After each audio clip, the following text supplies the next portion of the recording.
سلامونه تازه خبر او ډیر بد خبر په بلوچستان قلات علاقه کې چې کوم د اپریشن توران باندې اپریشن کې چې کوم د اتلس پوځیان هغه چې کوم د وجل سوي دي.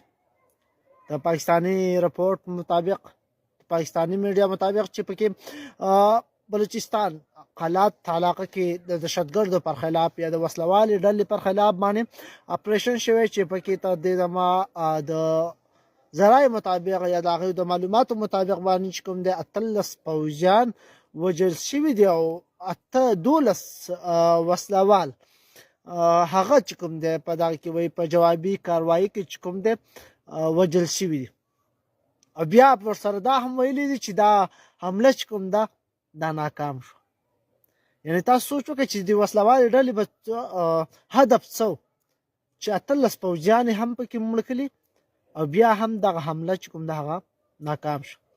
په پاکستان کې یو ځل بیا حالات ورځ تر بله د خرابېدو اړخ ته روان وي.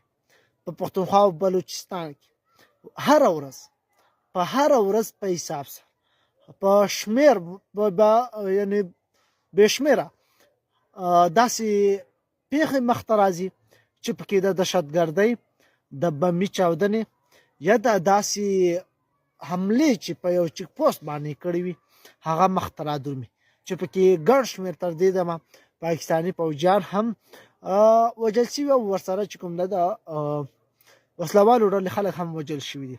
نو دغه جنګ دا یو ځل بیا په تیزۍ سره روان دی. ولس څه غواړي؟ ولس امن غواړي، ولس ژوند غواړي، ولس جنګ نه غواړي، ولس هغه شی غواړي چې کوم دا هغه غواړي. نور ښه پوهېږئ نو زموږ ستاسو باید مبارزه هم د دې پر خلاف باندې زیاته